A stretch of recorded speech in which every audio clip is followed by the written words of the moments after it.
Hi everyone. This is going to be a quick video on summarizing the key points of how to get started with drawing your sections in AutoCAD. Now, before we get into this, I'm going to really recommend you move down to your status bar where you're going to be able to find the Object Snap icon. First off, you're going to want to make sure that it's turned on, and by that you can tell that it's highlighted in blue. Then you're going to move over just to the right of it to the drop down, left click, and you're going to want to make sure that a lot of these, but in particular your perpendicular snap, is turned on. Again, I like to have the majority of my snaps turned on, but perpendicular is really going to help you in this situation. So before we go any further, I'm going to recommend you bring up your layers panel, and you're going to create two new layers that we're going to use when we're drawing our sections. So as you might recall from class, to bring up your layers panel, you're going to go ahead and type LAYER in the command line, and then you're going to hit enter. And just like that, your layer properties manager will come up. Now, once you have your layer properties manager open, we're going to go ahead and create those two new layers. To create a new layer, you're going to move up to the top of the layer properties panel, and you're going to left click the new layer icon right here. Let's left click, and we're going to title this first layer Section Guidelines. Now, assuming we're happy with that, there's something that we're going to do prior to drawing our next layer. We're going to move over to the plot column, and you see this little printer right here? Let's go ahead and left click him so that now you see there's a little cross out in front of the printer. That's good. That just means that now that layer will not plot or print, and that's good because the section guideline is only meant to provide lines that we're going to draw around. Now, before we draw our next layer, let's move over to the color, and we're going to pick something a little bit catchier and easier to read on the page. Let's do this by looking to the color column, left clicking where the white color is, and then we're going to go ahead and we're going to pick something a little catchier. Why not pick magenta? Perfect. So we'll go ahead and we'll hit OK, and now we're ready to create our next layer. So we're going to go up to the new layer button, we'll left click, and we're going to title this layer Sections, and we're going to hit enter, assuming we're happy with that title. Now, you'll notice that it might have defaulted to being a non-plot. So again, we're going to go over to the plot column, and we're going to left click because we do want this one to plot. So just to reiterate, when you see the printer icon free of some sort of cross, that means it will plot. If you left click it and see the cross appear, that means it will not plot. So in this case, we'll left click it once again just to make sure that that's going to plot. We'll change the color from something other than magenta. Let's left click and move over to, I don't know, let's pick cyan. That looks good. That'll be catchy to the eye as we're working. So we'll go ahead and hit OK. And now we have those two new layers created. But for now, we're going to make sure that we're working in our section guidelines. So as you might recall, to make sure this layer is active, let's double click this polygon shape here, and the little check mark indicates we're active in this layer now. Now, before you go any further with drawing your section, I'm going to highly recommend you have Google Earth, the desktop version, open on your computer as well. If we jump over to Google Earth, there's a couple things I really want to suggest you do to really help you in the process of drawing your section. First off, in a minute, we're going to put the address of the place that we are drawing our section of in the search bar. But before we do that, we're going to move down to our Layers tab, and we're going to make sure that 3D buildings and terrain are both checked off. Basically what that means is when we search this, that's going to be information that's going to be available to us. So let's go ahead and we'll move up to the search bar, and in the case of demonstration, I'm looking at 17th Avenue in Calgary, so you can search your location, left click and hit search. Now, just like that, as you can see, I'm now looking at the three-dimensional Google Earth view of the place I'm planning on drawing my section of. Now, here's why Google Earth and having those layers on is particularly useful to us. Have a look down here in the bottom right corner here. You notice there's going to be this number in meters. That is the elevation in meters above sea level that the position of our cursor is currently reflecting. So you notice here, my cursor is currently on the street. And if you look down in the bottom right here, you'll see that that number is 1,051 meters above sea level. If I move my cursor to the top of this building right here, now that's at 1,062 meters above sea level. So just like that, these buildings that would otherwise be very difficult for you to get the elevation and height of, you can now get fairly accurate information from them, at least accurate enough for the scope of this project, just from Google Earth. Just for the sake of comparison, have a look at your Google Earth window and then have a look at your section area that you're planning on drawing in your CAD file.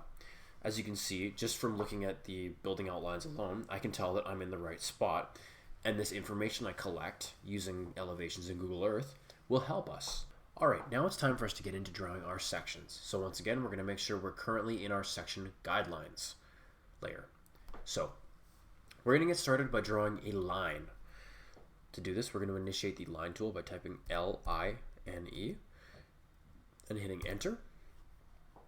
Now, a big point here is that we want to make sure that, generally speaking, the line that we're using to cut through all of this content we want to draw a section from is, generally speaking, as perpendicular to all the things we're cutting as possible. So what I'm going to do is I'm going to pick a point at a reasonable spot, and I'm going to see here if my snap is, generally speaking, able to direct me to cut something that is fairly perpendicular to everything. So assuming this is a cut line we're happy with, we can left click once again to finish that line.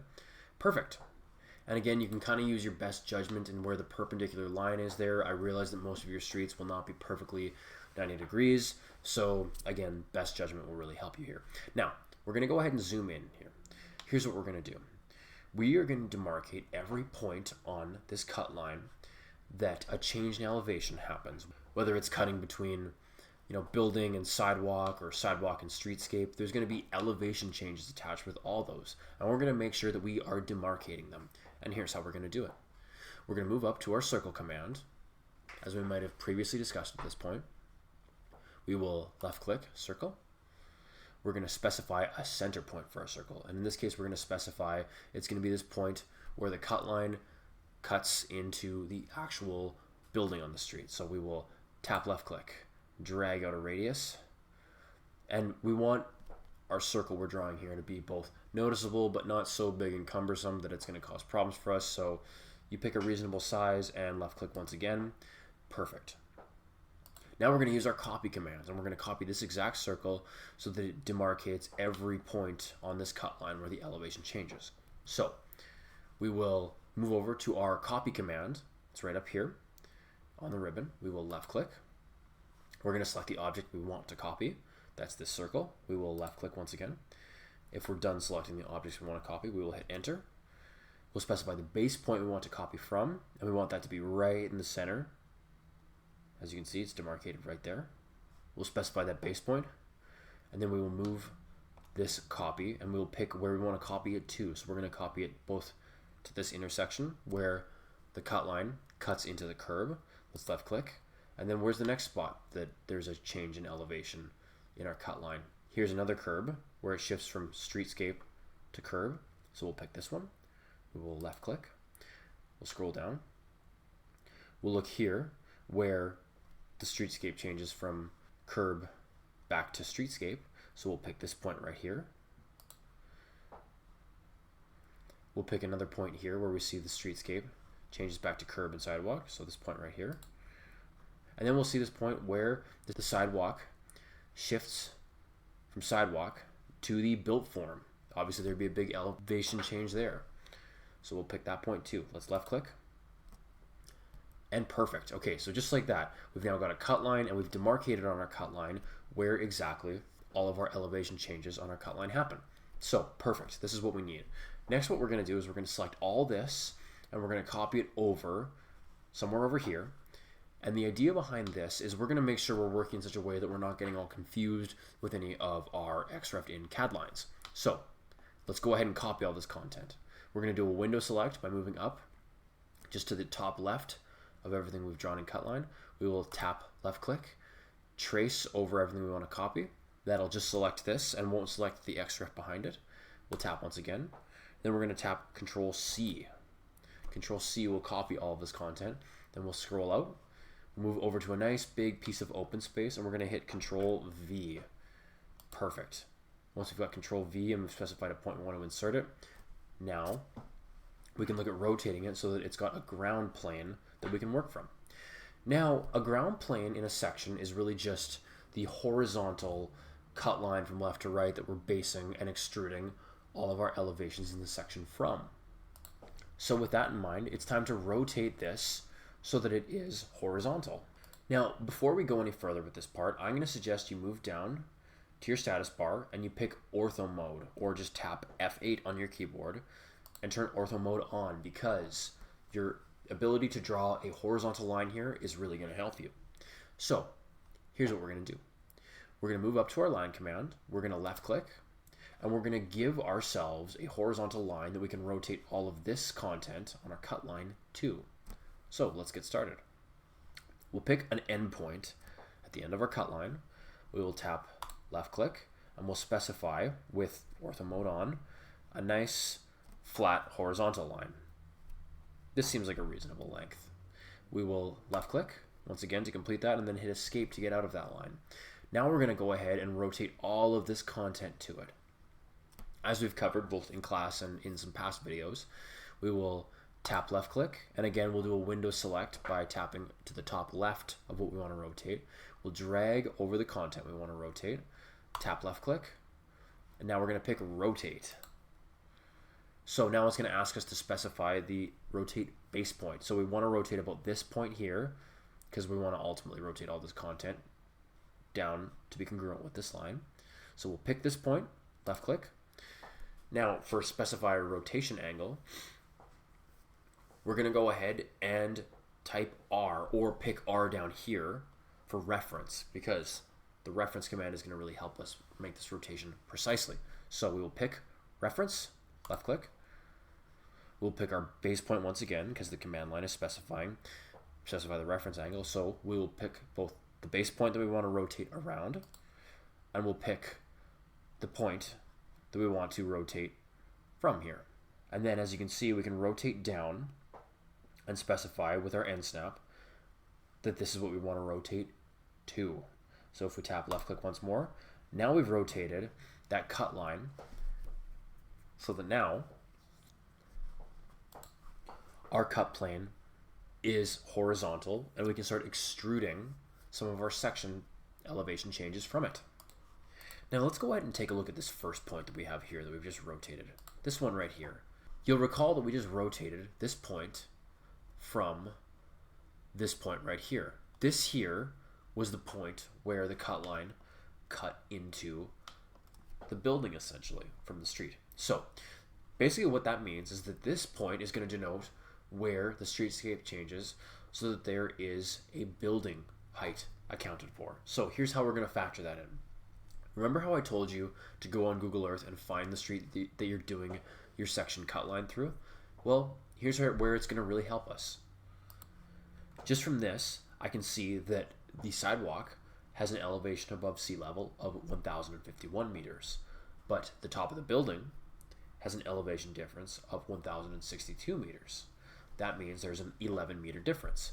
That's going to help us when we draw our section.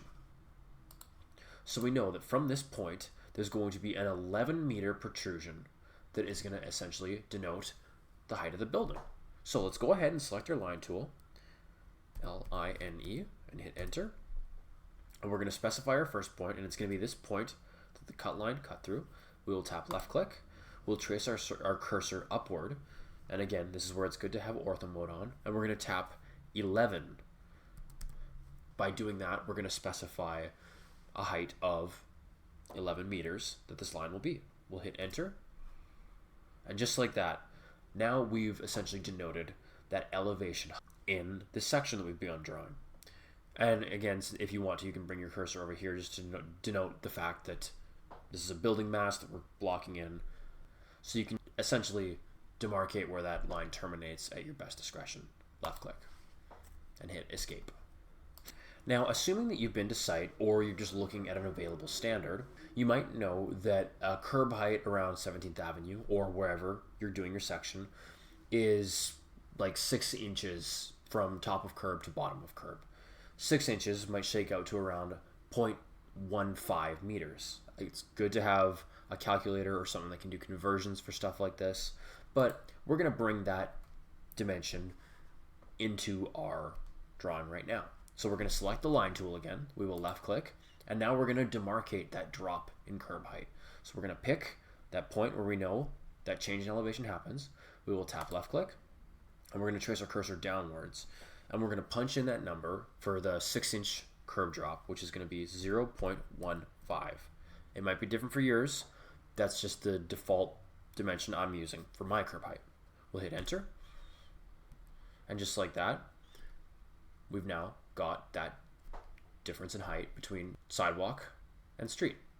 But we need to actually give some substance to this street. So here's what we're going to do.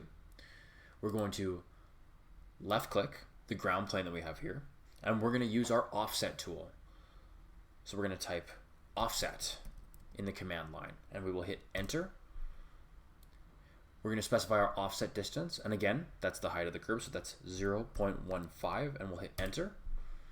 And now we're going to specify the object we want to offset. That'll be this piece of ground plane. We will left click and drag our cursor in this direction to symbolize the fact that this offset is going to represent the line on the actual piece of roadway we're dropping down to.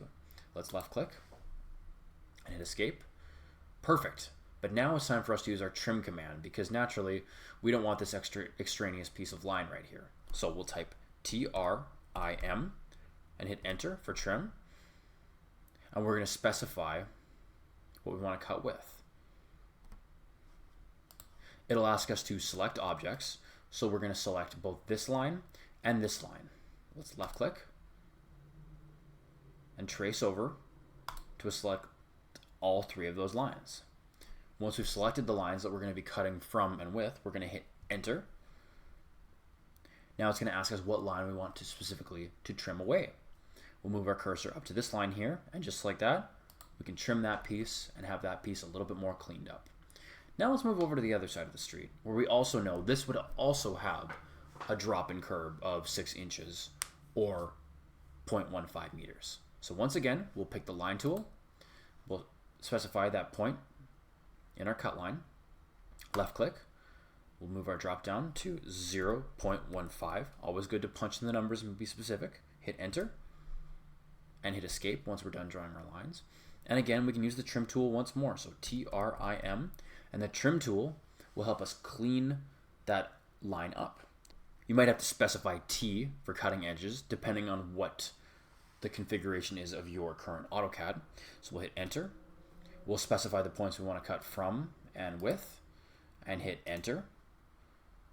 And then we're going to go ahead and cut away this extra piece of line that we don't need in this cross section.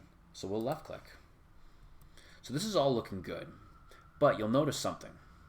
There's this piece of long roadway in between the two drops in the curb here, and that we just don't want that. That's not accurate. It shouldn't be included anywhere in this section, as we know that that road drops down to accommodate the streetscape. So again, we're going to use our trim tool one more time. So tap TRIM and hit enter. We're going to specify T for cutting edges and hit enter. We'll select what we want to cut with and from. So this line, the curb drop, the line we want to cut away, and the other curb line. And then we'll hit enter. Once we've done that, we can trace down over what we want to cut away, left click, and just like that, now we actually have a change in elevation demarcated in the streetscape, and we've done it with a few simple tools: trim, offset, and rotate. Your offset tool will also be particularly helpful if you want to have a section that demarcates wall thicknesses. For example, if I want to include a wall thickness right here, I can very easily do so with the offset command. Let's say I want to have a wall that is a thickness of 0.3 meters. Thanks to offset, I can do that very easily. So we'll type offset to initiate the offset command, hit enter. specify an offset distance. We know it's 0.3 meters. We'll select the object we want to offset. We will left click this one, and then we will gesture our mouse in the direction we want the wall to be offset to. We will left click, and just like that, we'll now be able to add in things like wall thickness. And additional details will be very easily added in using this really couple simple tools. Now let's say that I'm happy with these lines that I've crafted, and I want to make sure that those are now going to plot on the layer that we created for sections. Here's how you pick lines and take them from one layer, like the ones here on this section guidelines layer, onto a layer that will actually plot. You can start by selecting the lines that you want to move over, and once those lines are selected, you can move up to your layers panel on your home tab on your ribbon. You can look to the drop down, left click, then you can move down to the layer that you want to move all of these lines to. You can do this by left clicking, and just like that, we've now moved these lines here that we're happy with to this layer that we've created that we're going to plot. Now by the time you've added all elevation changes that will be demarcated in your section, your work might look something like this. Now the main idea here is, while this might look fairly involved, it's really based on a few really simple offsets and trims. And all the elevation differences you see here are based on those few that I would have harvested from that cut plane that we took and rotated so it was horizontal on the ground plane.